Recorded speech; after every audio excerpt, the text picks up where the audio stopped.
आगे देखिए, कंठाश्लेष प्रणयिनी जने किम पुनर्दुसंस्थे, इसमें जन शब्द किसका बोध कराता है? तो इसका भी सही है आपका यक्षिणी का। कंठ के आलिंगन से प्रेम करने वाली मेरी प्रिया रूप जन के दूर होने पर क्या कहा जाएगा? इस पद में सप्तमी के कारण ऐसे व्यक्ति की ओर संकेत कर रहा है जो उस यक्ष के कंठालिंगन का इच्छुक हो और वह व्यक्ति केवल उसकी प्रिया ही हो सकती है और उससे दूर स्थित है। जने से अर्थ यहाँ पर प्रिया अर्थात क्षणी है, अतः भी सही है। मेघदूत पूर्व में तीसरा श्लोक आर.बी. शास्त्री, मेघदूत विजेंद्र शर्मा इत्यादि। कालिदास के अनुसार कितने तत्वों की समष्टि से मेघ बनता है? तो इसका भी आपका सही है 4। धूम ज्योति सलि मरुताम सन्निपातक मेघा, धुआं ज्योति प्रकाश जल वायु, इन 4 तत्वों के सन्निपात से मेघ बनता है, तो आपका भी सही है। धुआं ज्योति जल वायु, धुआं ज्योति जल वायु। कालिदास के अनुसार चेतन और अचेतन में कृपण कौन है? तो इसका उत्तर आपका हो जाएगा कामार्थ। पहला नंबर है कामार्ता ही प्रकृति कृपणा चेतना चेतनेषु, पूर्व में 5वां श्लोक। कालिदास कहते हैं कि कामार्थ व्यक्ति स्वाभाविक रूप से चेतन और अचेतन में भेद करने में कृपण दीन हो जाते हैं। कामार्थ काम पीड़ित, शोकार्थ शोक से पीड़ित, क्षुधार्थ क्षुधा भूख से पीड़ित, रोगार्थ रोग से पीड़ित। आगे देखिए, यांचा मोघा वरमधिगुणे नाद में लब्ध कामा, इसमें अधिगुण शब्द से किसका बोध होता है? तो इसका आपका उत्तर भी सही है, मेघ का। यक्ष कुबेर का सेवक था जो अपनी प्रिया से दूर रामगिरी पर्वत में रहता था। यांचा मोघा वरमधिगुणे नाद में लब्ध कामा, पूर्व मेघ 6वां श्लोक है। यहाँ अधिगुण शब्द मेघ के लिए आया है। गंगा को भगीरथी धरती पर लाए थे, भगीरथी यानी भगीरथ धरती पर लाए थे, गंगा को भगीरथ धरती पर लाए थे, अतः इसे भागीरथी भी कहते हैं। कुबेर अलकापुरी का राजा था जिसने यक्ष को अपनी प्रिया से 1 वर्ष तक दूर रहने का शाप दिया था, अतः आपका विकल्प भी सही है। मेघ की यात्रा के समय वाम पार्श्व में किसकी ध्वनि होती है? तो चातक आपका इससे सही है। राजहंस मानस सरोवर जाते समय आकाश मार्ग में मेघ के सहयात्री होंगे। आकाश में पंक्तिबद्ध बकुलियाँ मेघ को देखती हैं। वामश्चायम नदति मधुरश्चातकस्ते सगंधा, पूर्व मेध 10वां श्लोक में है ये। मेघ की यात्रा के समय वाम पार्श्व वाई और चातक बोलते हैं। यक्ष के घर में यक्षिणी द्वारा पिंजड़े में सारिका मैना पाली गई है, अतः आपका सी सही है। आगे चलते हैं, उत्तरामचरितम में कुल कितने अंक हैं? तो देखिए मित्रों, कितने अंक हैं उत्तरामचरितम में? तो उत्तरामचरितम 7 अंक हैं, सी सही है। मालविकाग्निमित्र में 5 अंक हैं। स्वप्नवासो दत्तम में आपका 6 है। उत्तरामचरितम में भभूति की रचना है, 7 है, और मृच्छकटिकम शूद्रक की रचना है और इसमें 10 प्रकरण ग्रंथ है। मालविकाग्निमित्रम कालिदास की है, स्वप्नवासो दत्तम भास की है, उत्तरामचरितम भभूति की है और मृच्छकटिकम शूद्रक की है। आगे देखिए मित्रों, उत्तरामचरितम में छाया अंक कौन सा है? तो तृतीय अंक को छाया अंक कहते हैं। देख लीजिए, प्रथम अंक का नाम चित्तदर्शन है, द्वितीय अंक का नाम पंचवटी प्रवेश है, तृतीय अंक को छायांक कहते हैं, चतुर्थ अंक का नाम कौशल्या जनक योग है, कौशल्या जनक योग है, अतः आपका सी सही है। बाबा भैया ड्राइंग नहीं देख त्वं जीवितम त्वमसि मे हृदय द्वितीयम, उत्तरामचरितम यह किसकी उक्ति है? तो यह आपका इसका ए सही है। वासंती ने कहा था त्वं जीवितम त्वमसि मे हृदयम द्वितीयम, उत्तरामचरितम भभूति रचना है, 7 अंक हैं इसमें। त्वं जीवितम त्वमसि मे हृदयम द्वितीयम, उत्तरामचरितम 3/26 यानी तीसरे अंक का ये 26वां आपका श्लोक है। वासंती राम को उल्लाहना देते हुए कहती है कि तुम मेरा जीवन हो, तुम मेरा दूसरा हृदय हो, इत्यादि सैकड़ों वचन आपने सीता के लिए कहा था। विरह व्यथे न बरमेत जानकी, यह तमसा कहती है। सरदिज इव धर्म केतकी गर्भपत्र मुरला कहती है। अहमे वैतस्य हृदय जानामि मयमैषा, ये सीता कहती का वचन है। उत्तर रामचरितम के तृतीय अंक में राम किससे अपनी व्यथा का वर्णन करते हैं, तो इसका आपका उत्तर हो जाएगा ए वासंती से। किससे करते हैं? वासंती से। देखिए राम वासंती से अपने विरह व्यथा का वर्णन करते हैं। तमसा सीता के साथ रहती हैं। तमसा और मुरला ये दोनों नदियां हैं। सीता अपनी बात तमसा से कहती हैं क्योंकि पूरे तृतीय अंक में राम के साथ वासंती और सीता के साथ तमसा रहती हैं, अतः ये सही है। परोत्पीडे तटाकस्य परिवाह प्रतिक्रिया में परोत्पीडे शब्द का क्या अर्थ है? तो इसका भी सही है, जल वृद्धि। भारती निर्घोषः वाणी, पुरोत्पीडे जल वृद्धि, तड़ागः सरोवर और स्तन इतनो ये बादल है। आपका ये भी सही है। तो यह सेवा प्रतिहतरयः सैकतम सेतुमोघः श्लोकांश है, तो इसका आपका उत्तर सही है डी उत्तर रामचरितम से। प्रवर्तितन्यास युवांतरात्म विज्ञान शाकुंतलम, हत विधि परिपाकः केन वा लंघनीया निशतकम, नेचर गच्छत उपचसा चक्रम क्रमेण मेघदूत का है। तो यह सेवा प्रतिहतरयः सैकतम सेतुमोघ उत्तरम चरितम का अंक तीसरा 3/3 अंक का 36वां श्लोक आपका है। राम कहते हैं कि अबाध गति से जाने वाला जल प्रवाह रेत के पुल को तोड़कर फैल जाता है, अतः विकल्प डी सही है। आगे देखिए करुण रस प्रधान नाटक है, तो करुण रस प्रधान नाटक कौन सा है? तो आपका उत्तर रामचरितम करुण रस प्रधान नाटक है। देखिए उत्तर रामचरितम करुण रस, मुद्राक्षसम वीर रस, मालती माधव श्रृंगार रस, अभिज्ञान शाकुंतलम श्रृंगार रस। तो उत्तर रामचरित ये आपका उत्तर रामचरितम में 7 अंक हैं और ये उसमें करुण रस प्रधान है और ये भभूति रचना है। मुद्राक्षस विशाखा दत्त 7 अंक वीरस इसमें है। मालती माधव प्रकरण है और ये जो है तो भभूति की रचना है मालती माधव। अभिज्ञान शाकुंतलम श्रृंगार रस है और ये आपका जो है तो क्या कहते हैं अभिज्ञान शाकुंतलम आपका 7 अंक इसमें है और श्रृंगार रस है कालिदास की रचना है। उत्तर रामचरितम में वर्णित तमसा और मुरला है, तो ये 2 नदियां हैं, आपका ए सही है। तो ततः प्रविशति नदी द्वयम प्रस्तुत पंक्ति तमसा और मुरला के लिए प्रयुक्त है, अर्थात ये दोनों नदियां हैं। वासंती वन देवी है और सीता की सखी भी है।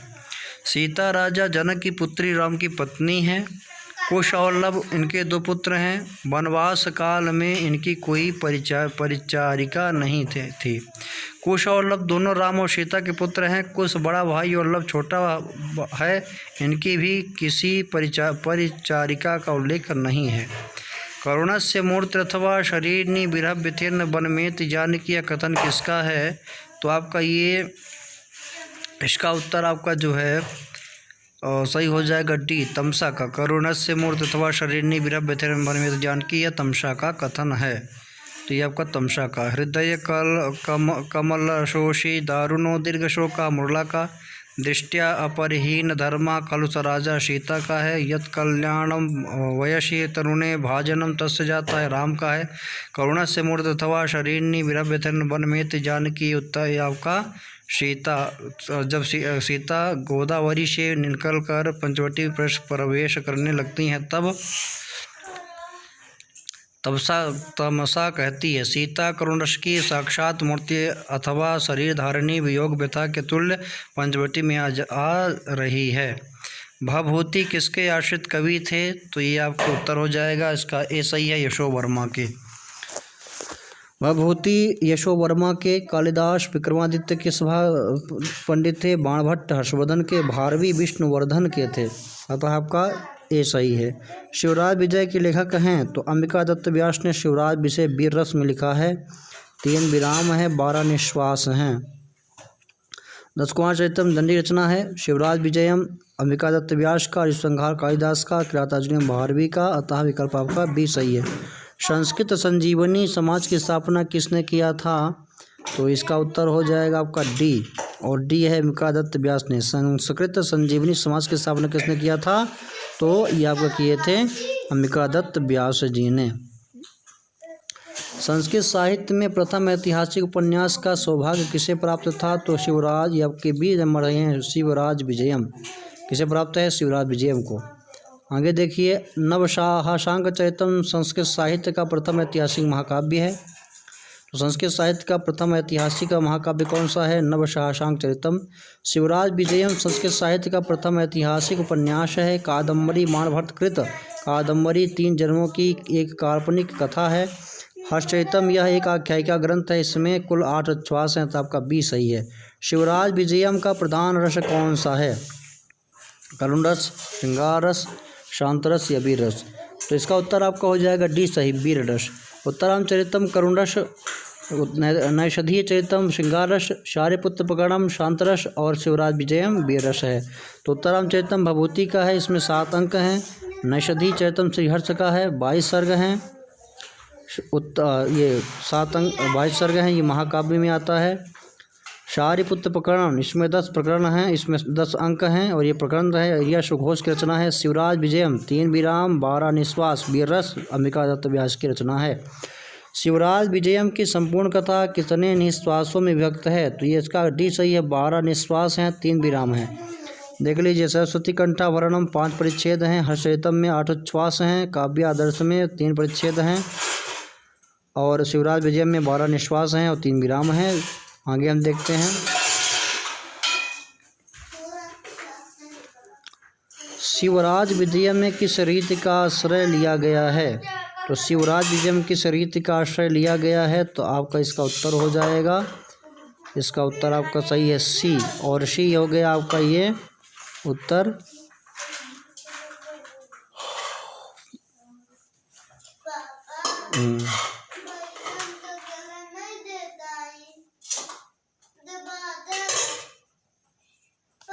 नेक्स्ट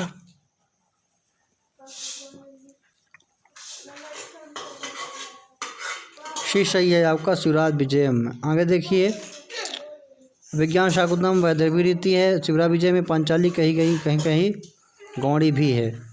तो ये आपका जो है तो कौन सा है इसमें? तो ये शिवराज विजय में है, अतः आपका सी सही है। पांचाली कहीं कहीं वैदर्भी भी है। आगे देखिए, भर्तृहरि ने नीति शतक लिखा है, तो ये आपका श्लोकों में है, तो आपका ये आपका सी छंद में लिखा है, श्लोक यानी छंद में है, तो छंद में आएगा सी नंबर सही है।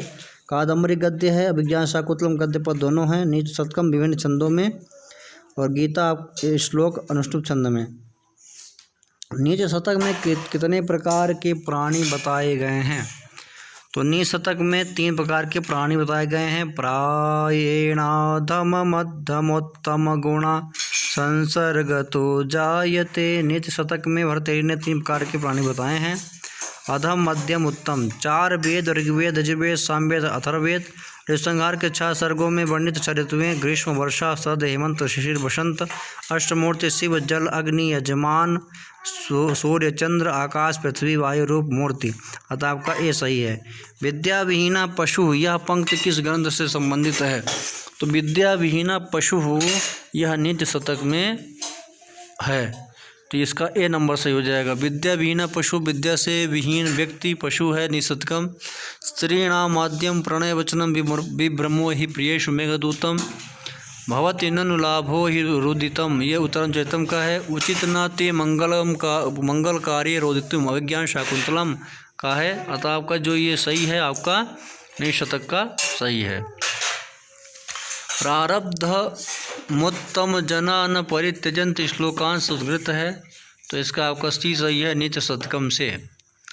केवा न स्युः परिभव पदम निष्फलारंभ यत्ना मेघदूतम। पुरुषोत्तमरतापि खलजन प्रिया कादम्बरी सुगनाशोपदेश से। प्रारब्धमुत्तम जना न परित्यजन्ति, भर्तृहरि कहते हैं कि उत्तम प्रकृति के लोग विघ्नों द्वारा बार बार आहत किए जाने पर भी आरंभ किए हुए कार्य को नहीं त्यागते, नीति शतकम से है। मनोरमा मात्म वधूमिव श्रियम, ये किरातार्जुनीयम में कहा गया था, आपका सी सही है।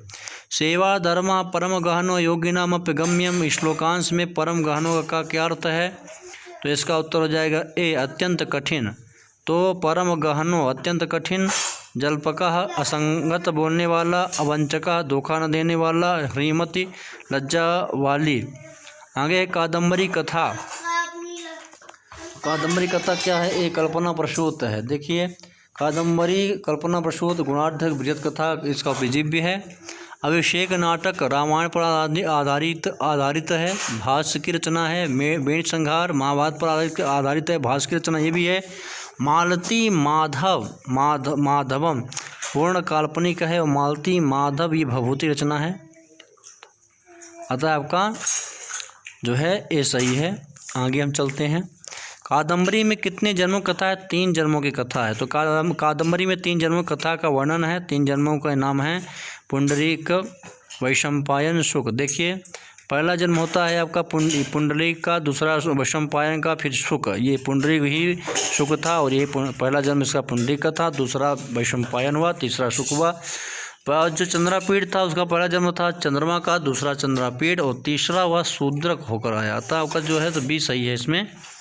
ऐश्वर्य तिमिराधत्वम यह कथन किस ग्रंथ का है? तो यह शुकनाशोपदेश का है। ऐश्वर्य तिमिराधत्वम कादम्बरी शुकनाशोपदेश में शुकनाश चंद्रापीठ को उपदेश देते हुए कहते हैं कि ऐश्वर्य रूपी अंधकार की चिकित्सा अंजन लिप्त शलाका से नहीं की जा सकती। मंदायन्ते न खलु स्वेदा मभ्युपेत्यार्थकृत्या मेघदूत से सत्संगति कथय किन्न करोति पुंसाम निशतक से गुणानुरोधेन विना सक्रिया ग्रादाजुनियम से। तो आपका ये सही है। पार्वती परिणय किसकी रचना है? तो ये आपका कुमारदास की रचना है। ऋतुसंहार कालिदास की है। पार्वती परिणय बाणभट्ट का है। शिशुपाल वधम माघ का है। जानकी हरणम कुमारदास का है।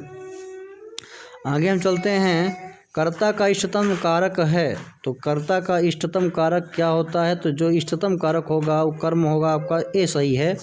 तो कर्तृ इष्टतम कर्म सूत्र से कर्ता अपनी क्रिया द्वारा जिसको सबसे अधिक चाहता है उसकी कम संज्ञा होती है। यथा हरिम भजति। साधकत्वम करणम करण कारक संज्ञा कर्मणा यमाभिप्रयति स संप्रदान संज्ञा ध्रुवम अपादानम अपादान संज्ञा। तो आपका ए सही है इसमें। आगे देखिए, तम भूत लक्षण संबंधित विभक्ति है तो तृतीय विभक्ति होती है। तथा युक्तम च निश्चितम द्वितीय विभक्ति का सूत्र ग्रामम गच्छन् तृणम स्पृशति। इत्थम भूत लक्षण सोच से किसी विशेष लक्षण को प्राप्त हुआ व्यक्ति अथवा वस्तु के लक्षणों में तृतीय व्यक्ति होती है। यथा जटाभि तापसा। रुच्यार्था नाम प्रियमाणा चतुर्थी व्यक्ति में। यथा चंदनाय चाकलेहा रोचते। पराजय रसोढ़ा पंचम व्यक्ति में। यथा बालका अध्ययनात् पराजयते। अतः आपका बी सही है। प्रजाभ्यास्वस्थ में चतुर्थी व्यक्ति का सूत्र है। तो प्रजाभ्यास्वस्थ में चतुर्थी व्यक्ति का सूत्र कौन सा है? तो देख लेते हैं हम। तो आपका ये उत्तर हो जाएगा ए डी नंबर। और डी नंबर क्या है? नमः स्वस्ति स्वाहा सुधा रमशत योगाच्च। हित योगे च ब्राह्मणाय हितम चतुर्थी होता है। रुच्यार्थानाम प्रियमाणा इसमें भी चतुर्थी होता है। हरे रोचते भक्ति चतुर्थी संप्रदाने विप्रायगम ददात इसमें चतुर्थी है। नमः स्वस्ति स्वाहा सुधा रमशत योगाच्च ये भी चतुर्थी से सूत्र ही है। तो इसने कह दिया कि सूत्र से नमः स्वस्ति स्वाहा सुधा अलम और वशट शब्दों के योग में चतुर्थी व्यक्ति होती है। अतः प्रजाभ्यास्वस्थ यह आपका डी सही है। चौराद विभेद में पंचम विभक्ति किस सूत्र से है? तो पंचम विभक्ति चौराद विभेद से किस सूत्र से है? तो ये आप जान लीजिए, आपका भीत्यार्थानाम भय हेतु। तो इसका आपका सही हो जाएगा बी नंबर। देखिए, अपादाने पंचमी धावतः अस्वात् पतति। धावतः अस्वात् पतति। भीत्रार्थानाम भय हेतु सूत्र से भय और त्राण अर्थ वाली धातुओं के योग में भय के कारण की अपादान संज्ञा होकर उसमें पंचव्यक्ति होती है। अतः चौराद विभेति। आख्यातोपयोगी उपाध्यायादधीते जनिकर्तु प्रकृति ब्रह्मणा प्रजा प्रजायन्ते। अतः आपका भी सही है। अनुक्त कर्म व्यक्ति होती है। तो अनुक्त कर्म में द्वितीय व्यक्ति होती है। कर्मणि द्वितीय सूत्र में अनुक्त कर्म में द्वितीय व्यक्ति होती है। यथा हरिम भजति। कर्त करणे तृतीय सूत्र में अनुक्त कर्ता तथा करण में तृतीय व्यक्ति होती है। चतुर्थी संप्रदान सूत्र से अनभिहित संप्रदान कारक में चतुर्थी व्यक्ति होती है। यथा ब्राह्मणाय गाम ददाति। अपादान पंचमी सूत्र से अनभिहित अनुक्त अपादान कारक में पंचमी व्यक्ति होती है। यथा बालकः ग्रामात् आयात। यथा आपका ये सही है। पादेन खंजा में तृतीय व्यक्ति है। तो ये नांग विकार है सूत्र से जिस अंग के द्वारा अंगी का विकार लक्षित हो उसमें तृतीय व्यक्ति होती है। संयुक्त प्रधान सूत्र में पुत्रेण सा आगता पिता और साधकतम करणम सूत्र से बाणेन हतो वाली कर्तकरण तृतीया सूत्र से रामेण हतो वाली हता, ये सही है आपका। आगे हम देखते हैं बलि में याचते वसुधा में, यहाँ बलि की संज्ञा विधायक सूत्र है। तो अकर्तंचा सूत्र से जब वक्ता अपादान आदि कारक न कहना चाहे तो वहाँ कर्म कारक तथा द्वितीय व्यक्ति होती है, तथा बलि में याचते वसुधाम। अवर्ग तृतीया सूत्र से अन्नहा अनुवाकोधीता तथा युक्तम च अनिष्टम सूत्र से ग्रामम गच्छन् स्पृशति। अन अभिनिवश्य सूत्र से अन्न अभिनिवशते सन्मार्गम, अतः आपका ये सही है। लिट लकार किस काल का बोधक है? तो ये भविष्य काल का बोधक है। लंग लकार भूतकाल है, लोट लकार अज्ञार्थक है, लिट लकार भविष्यत काल है और लट लकार वर्तमान काल का है। संस्कृत में धातु रूप कहते हैं, तो संस्कृत में क्रियापद को धातु रूप कहते हैं, तो आपका सी सही है क्रियापद। इनमें से कौन सी धातु सकर्मक नहीं है? तो आपका इसमें जो है तो डी सही होगा, नृत्य। तो नृत्य नाचना अकर्मक धातु है, से सभी सकर्मक धातु हैं, था नृत्य नृत्य नृत्यंत्य, तो आपका डी सही है। तो नृत्य का है आपका, तो इसमें से कौन सकर्मक धातु नहीं है, या ये कर्मक धातु होगी। तो आगे हम चलते हैं। गच्छेत किस लकार का रूप है? तो गच्छेत विधलिन लकार का है। गम धातु का रूप निम्न लकारों में इस प्रकार चलता है। लट लकार प्रथम पुरुष गच्छति गच्छता गच्छन्ति, लोट लकार में गच्छतु गच्छताम गच्छन्तु, लंग में गच्छत गच्छताम गच्छन और विधलिंग लकार में गच्छेत गच्छेताम गच्छेयुः, ये होगा। भू धातु लट लकार प्रथम पुरुष एक वचन का रूप क्या होता है? तो आप देख लीजिए, भू धातु तो लट लकार में प्रथम पुरुष में उत्तर आपका हो जाएगा भवती। देखिए भूधातु के रूप निम्न लकारों में इस प्रकार है। लट लकार प्रथम उत्तम पुरुष भवान भाव भावा, लट लकार मध्यम पुरुष भवस भवता भवत और लट लकार प्रथम पुरुष भवति भवता भवंती, भवति भवता भवंती, भवश भवता भवत, भवाम भावा भवमा, ऐसा यह रूप चलेगा। सखी शब्द का प्रथम बहुवचन में रूप होगा, तो इसमें आपका उत्तर हो जाएगा सी नंबर सही है। सखा सखायो सखाया, ऐसा रूप चलेगा, सखाया बनेगा, सखा सखायो सखाया। शक शब्द इकारांत हर्ष इकारांत पुल्लिंग का रूप है। आगे देखिए भूपति शब्द का षष्ठी एक वचन का रूप है, तो भूपति ही आपका बनेगा और इसका विकल्प आपका सी सही होगा। भूपति राजा शब्द का रूप षष्ठी व्यक्ति में भूपते भूपत्यो भूपति नाम, प्रथमा भूपति भूपति भूपतया, ऐसा यह रूप चलेगा। भूपत्या भूपत्यु रूप इत्यादि सातवीं व्यक्तियों में चलेंगे। विश्वपा शब्द सप्तमी एक वचन में क्या रूप बनेगा? तो इसमें आप विश्वपी बनेगा एक वचन में, तो ये आपका बी सही होगा। विश्वपा दीर्घ आकारांत पुल्लिंग शब्द का सप्तमी व्यक्ति में विश्वपी विश्वपोह विश्वपासु रूप बनता है। विश्वपा विश्वपायाम विश्वपासु रूप सातवें व्यक्तियों में कहीं नहीं बनता था, विकल्प आपका बी सही है। नदी शब्द का द्वितीय बहुवचन का रूप है, तो नदी नद्यो नद्यः नदी नद्यो नदी ही नद्या नदीभ्यः नदीभिः, ऐसा यह रूप आपका चलेगा। तो नदी रूप सातों व्यक्तियों में कहीं नहीं बनता, तो नदी ही आपका रूप सही होगा, यानी इसका आपका ए सही होगा। गो शब्द का षष्ठी बहुवचन का रूप है, तो गो शब्द का षष्ठी बहुवचन का बनेगा गवाम, शी नंबर आपका सही है। गो गाय बैल उकारांत पुल्लिंग रूप षष्ठी विभक्ति में गोह गवो गवोह गावाम, ऐसा रूप चलेगा। तत्शब्द का स्त्रीलिंग षष्ठी विभक्ति का क्या रूप होगा? तो तासाम होगा और तासाम सी नंबर सही है। तो ये आप देख सकते हैं तत्शब्द का तद स्त्रीलिंग षष्ठी में तस्या तयो तासाम तस्याम तयो ताशु तस्य तयो तेषु पुल्लिंग में बनेगा और स्त्रीलिंग में तस्याम तयो ताशु, ऐसा यह रूप आपका बनेगा। अस्मत् शब्द का चतुर्थी बहुवचन में रूप होगा, तो अस्मत् शब्द का चतुर्थी व्यक्ति में आपका चलेगा मह्यम आभ्यम अश्मभ्यम, पंचमी व्यक्ति में मत आभ्यम अश्मत, ये रूप बनेगा। युष्मत् शब्द का षष्ठी एक वचन में क्या रूप बनता है? तो युष्मत् शब्द का षष्ठी व्यक्ति एक वचन में बनेगा आपका तब युवयो अस्माकम, पंचमी व्यक्ति में तो त्योभ्यम अस्मात्, अतः ये सही है। सर्व शब्द स्त्रीलिंग सप्तमी एक वचन का रूप क्या होगा? तो आपका ये सही हो जाएगा बी नंबर, सर्वश्याम यह रूप आपका सही होगा। सर्व शब्द ऐसे सत्य व्यक्ति में सर्वश्याम सर्वश्याम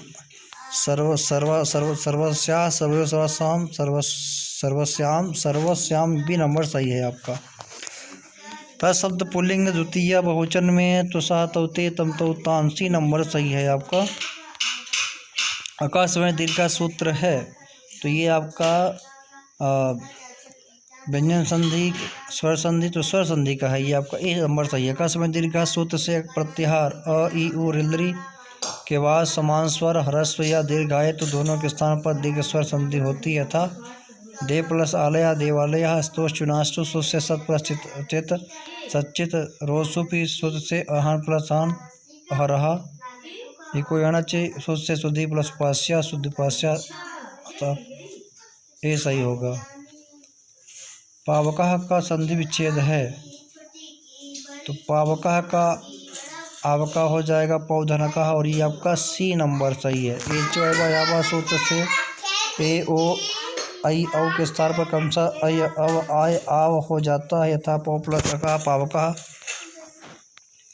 तो आपका विकल्प सी सही है, न सभी विकल्प गलत हैं। रामश्चलत उदाहरण है तो इको सूत्र से यद प्लस अपि यद्यपि, आदि गुणा सूत्र से गंगा प्लस उत्कम गंगोदकम, स्तोषुनाशु सूत्र से सा होता के किसी वर्ण का जब शा और चवर के किसी वर्ण से योग होता है तो सा से के स्थान पर शा तवर के स्थान पर चवर्ग हो जाता है। तो रामस प्लस चलती रामस चलती हल संधि का सूत्र है। आगे देखिए आकाश में दीर्घ सूत्र से कवि प्लस इंद्रा कविंद्रा दीर्घ संधि बनता है। तत् प्लस तत्टीका शब्द किस सूत्र से बनता है तो ये आपका तत्टीका का ये इसका विकल्प सी है, स्टुनाष्टु सूत्र है। स्टुनाष्टु स्तोष चुनाष्टु सूत्र से रामस प्लस सेते रामशेते यंग पर रूपम से प्राधान्यस्ते प्रेस्ते। स्टुनाष्टु सूत्रानुसार सा और तवर्ग के स्थान पर शा और टवर्ग हो जाता है तथा दंडिका टट्टिका चलाम सुनते सूत्र से वाग प्लस ईसा वागीशा ऐसा यह रूप बनता है। तो ये आपका शी सही है। शिव और च संधि विच्छेद होगा आपका शिवस प्लस च, तो आपका इसमें शिवस प्लस अर्च है यानी ए सही है आपका। शिवस प्लस अर्चा यहाँ से सोरू सोच से प्रधानसा के स्थान पर वो आदेश होकर शिव प्लस रू अर्चा पुनः अतो रोल प्रधान प्लस सोच से रू के स्थान पर वो आदेश होकर शिव उ अर्चा बना, फिर आद गुणा से गुण होकर शिव अर्चा बना, पुनः एंगा पदांता सोच से पूर्व रूप हो आदेश होकर शिव अर्चा रूप सिद्ध हुआ। तो आपका ए सही होगा। इस प्रकार आपका हमने 75 किया। आगे आपका हम 25 क्वेश्चन और लाएंगे। जयतु संस्कृतम जयतु भारतम।